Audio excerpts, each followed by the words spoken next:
Hello everyone, welcome my YouTube channel. Ukraine troops finishing mastery of NASAMS, awaiting delivery. Official Ukrainian troops are almost finished with their mastery of National Advanced Surface-to-Air Missile Systems, NASAMS, and are awaiting a delivery of the military equipment amid their ongoing war against Russia. Soon we are expecting the delivery of first NASAMS air defense systems. Our soldiers are finishing the mastery of the equipment, Ukrainian Minister of Defense Alexei Reznikov said in a Facebook post on Monday. Moreover, thousands of our soldiers have undergone training, and tens of thousands are preparing for training in partner countries. The announcement comes as Ukraine has continued to receive military assistance from the US and other NATO nations as they continue their counteroffensive against Russian troops. According to Raytheon Missiles and Defense, which develops the NASAMS in partnership with Kongsberg, the military defense equipment is a highly adaptable medium-range air defense solution. NASAMS provides air defenders with a tailorable, state-of-the-art defense system that can maximize their ability to identify, engage and destroy current and evolving enemy aircraft, unmanned aerial vehicle and emerging cruise missile threats, Raytheon said. NASAMS is owned by 12 countries and has been integrated into the U.S. National Capital Region's air defense system since 2005. In addition to the US, Norway, Finland, Spain, the Netherlands, Oman, Lithuania, Indonesia, Australia, Qatar, Hungary and one undisclosed country have chosen to depend on NASAMS for homeland defense and the defense of critical assets. Earlier this month, Reznikov announced on Twitter that Ukrainian troops were expecting the delivery of NASAMS from the US, as well as some other military equipment such as HIMARS or high-mobility artillery rocket systems. NASAMS are coming. This is only the beginning. And we need more. No doubt that Russia is a terrorist state. There is a moral imperative to protect the sky over Ukraine. In order to save our people, Reznikov said in a tweet on October 11. While speaking with Newsweek earlier this month, an Arms Control Association research associate, Gabriela Evelise Rosa Hernandez said, Ukraine has long sought air defense systems to shield itself from Russian missile strikes. In theory, Ukraine could use much more advanced systems, such as the Patriot system or the Iron Dome to intercept rockets. Russian army launches massive strikes on Ukrainian critical infrastructure. What follows is NewsGuard summary and translation of top news stories from Russia's state TV channel 1. NewsGuard presents these stories in the order that they appear on the program.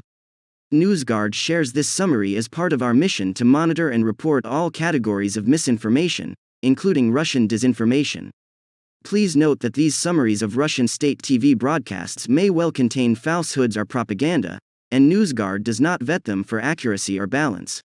Last week, air raid alerts sounded all over Ukraine, from Kyiv to Odessa, from Kharkiv to Lvov. Rockets exploded near the buildings of the Verkhovna Rada, Ukrainian parliament, and the security service of Ukraine. They hit the thermal power plant, communication centers and large warehouses of equipment and ammunition.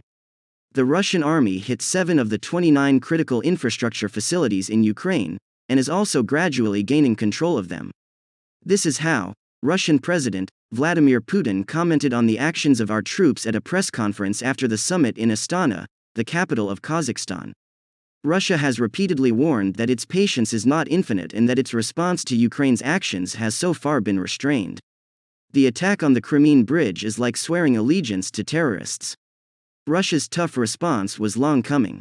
Putin said, through its actions, the Kyiv regime has actually put itself on the same level as international terrorist formations, with the most odious groups. It is simply impossible to leave crimes of this kind unanswered. This morning, at the suggestion of the Ministry of Defense and according to the plan of the Russian General Staff, a massive air, sea and land-based high-precision, long-range weapon was launched against Ukrainian energy, military command and communications facilities. If attempts to carry out terrorist attacks on our territory continue, Russia's responses will be tough and will match Russia's threats. No one should have any doubts about this. 5 arrested over terrorist attack on Crimean Bridge. Our country has not set and is not setting itself the task of destroying Ukraine. These are the words of the president. Demilitarization and denazification are the unchanging goals that were announced at the very beginning of the special military operation, and they have not lost their relevance since. This morning, October 16, 2022, militants who targeted the Donetsk administration building became known. Despite the severe damage, the work of the administration continues. The Kyiv authorities are clearly working to put an end to Ukrainian statehood. They have done and continue to do everything to ensure that Ukraine no longer exists as a sovereign country. The terrorist attack on the Crimean Bridge is part of a series of suicidal actions. 5 defendants have been arrested. The investigation and restoration work lasts for a week.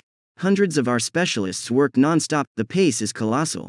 It is time to rename the main intelligence department of the Ministry of Defense of Ukraine into a terrorist organization for blowing up a truck on the Crimean Bridge.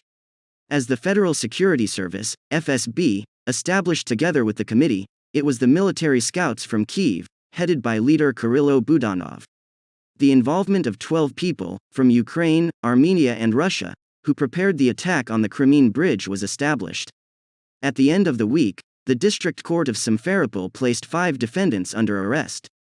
Putin increasingly desperate as Kyiv reportedly hit by kamikaze drones. Russian President Vladimir Putin is likely throwing a tempered tantrum with his recent strikes against Ukraine, as Russia has recently faced a growing number of setbacks in the war, Russia experts have assessed. On Monday morning, Ukraine's capital, Kyiv, was bombarded with drone attacks. Andriy Yermak, head of Ukrainian President Volodymyr Zelensky's office, said the attacks came from so-called kamikaze drones, also known as Iranian-made Shahed drones. The strikes came a week after Russian forces targeted the city and multiple regions nationwide, with Putin saying the attacks were in response to an October 8 explosion on the strategically vital Kerch Strait bridge that connects Russia's mainland to the annexed Crimean Peninsula, although Kyiv has not claimed responsibility. The attacks also come as Putin faces issues with low morale among his troops, and as he has admitted that mistakes have been made in his partial mobilization of Russian reserves. Russian forces are also facing an increasingly difficult situation on the battlefield in Ukraine, notably in the south around Kherson and in the north in areas east of the Oskil River, as Ukrainian troops press on with successful counteroffensives to retake land seized throughout the war. Good day to everyone.